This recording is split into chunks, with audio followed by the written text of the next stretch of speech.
Friends, ഇന്നൊരു unboxing video ആയിട്ടാണ് വന്നിട്ടുള്ളത്. ഒരു മോണോൻ്റെ ഒരു പ്രൊഡക്റ്റായ മോണോകാസ്റ്റർ E2 അതിൻ്റെ ഒരു അൺബോക്സിങ് ആണ്. മെയിനായിട്ട് യൂസ് ചെയ്യുന്നത് ലൈവ് സ്ട്രീമിങ്ങിന് ഒക്കെ യൂസ് ചെയ്യുന്ന ഒരു പ്രൊഡക്റ്റാണ്. റെക്കോർഡിങ്ങിനും അങ്ങനെയൊക്കെ കാര്യങ്ങൾക്ക് യൂസ് ചെയ്യാം. This is how the product is.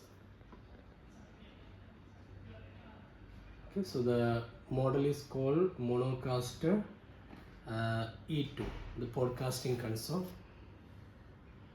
So എങ്ങനെയുണ്ട് പ്രൊഡക്റ്റ് നമുക്ക് അൺബോക്സ് ചെയ്ത് കാണാം. Okay,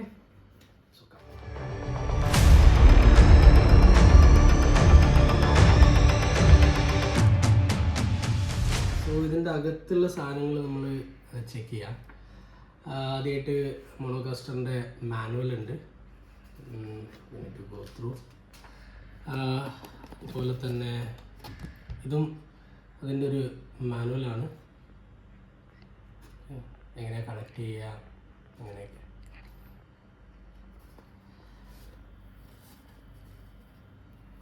So then, so this is our system, how they looks. Okay, നമുക്ക് പുറത്തേക്ക് എടുക്കാം അല്ലേ. സോ ഇതാണ് ഓഡിയോ ഇൻ്റർഫേസ്, പോഡ്കാസ്റ്റിംഗ് എക്യുപ്മെൻ്റ് ആണ്.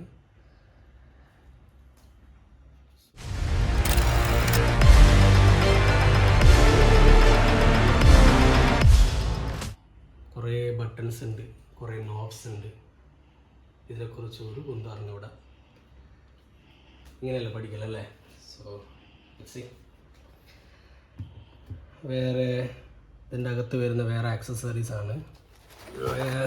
ഓക്കെ,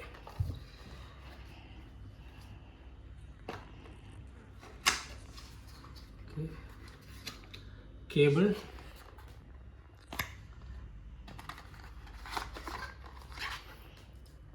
രണ്ട് TRSS കേബിൾ ഉണ്ട്. നമ്മൾ ലൈവ് സ്ട്രീമിങ്ങിന് യൂസ് ചെയ്യുന്നതും, പ്ലസ് നമുക്ക് ഒരു outside audio, especially karaoke singing ഒക്കെ ചെയ്യുമ്പോൾ നമുക്ക് കരോക്കെ വേണമെന്നുണ്ടെങ്കിൽ നമുക്കൊരു ഔട്ട് സോഴ്സ് വേണം. സോ നമുക്കിത് കണക്ട് ചെയ്യാം. So we have 2 TRSS cable and this is the power cable.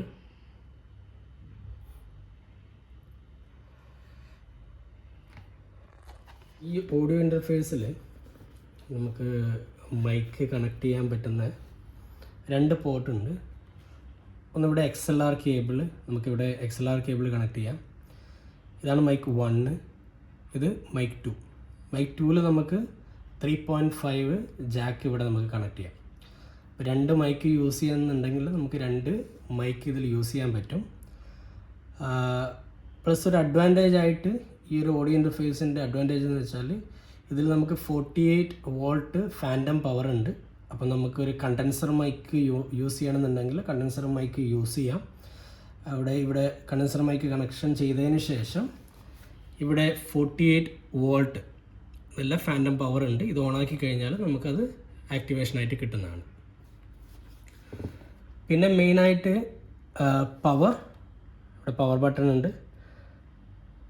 പിന്നെ ഇത് മോസ്റ്റ്ലി ലൈവ് സ്ട്രീമിങ് യൂസ് ചെയ്യുന്നതാണ്. അപ്പോൾ ഇവിടെ 2 ലൈവ് ഔട്ട്പുട്ട് ഉണ്ട്. അപ്പോൾ നമുക്ക് ഒരേ ടൈമിൽ 2 ലൈവിൽ പോകണമെന്നുണ്ടെങ്കിൽ, ഇപ്പോൾ ലൈവ് ടിക്ടോക്കിൽ പോകണം, വേറൊരു ലൈവ് നമുക്ക് ഇൻസ്റ്റാഗ്രാമിൽ പോകണമെന്നുണ്ടെങ്കിൽ നമ്മുടെ അടുത്ത് 2 ലൈവ് ഔട്ട്പുട്ട് ഉണ്ട്. ഇതിൽ നമുക്ക് നമ്മുടെ 3.5 ജാക്ക് നമുക്ക് കണക്ട് ചെയ്തിട്ട് നമുക്ക് ലൈവ് യൂസ് ചെയ്യാൻ പറ്റുന്നതാണ്. പിന്നെ ഒരു പോയിൻ്റാണ് ഓക്സിൻ.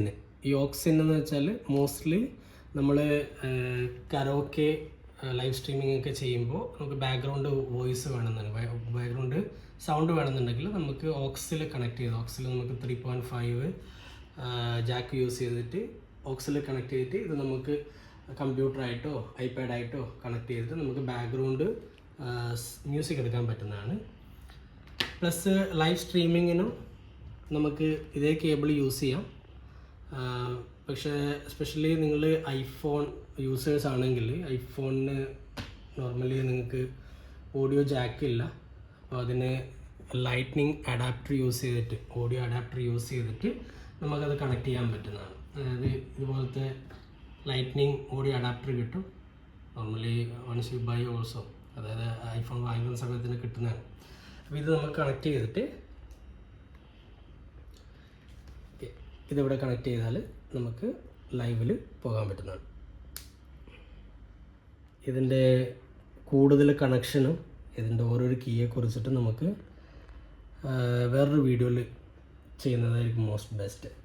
നമുക്ക് ലൈവിൽ വീഡിയോ ഇട്ടിട്ട് എങ്ങനെയാണ് അതിൻ്റെ സൗണ്ട് എങ്ങനെയൊക്കെ എഫക്റ്റ് ആകുന്നുണ്ട് എല്ലാം നല്ലൊരു വീഡിയോ നമുക്കൊരു നെക്സ്റ്റ് പാർട്ട് 2 ആയിട്ട് കാണാം കേട്ടോ. So thank you, by.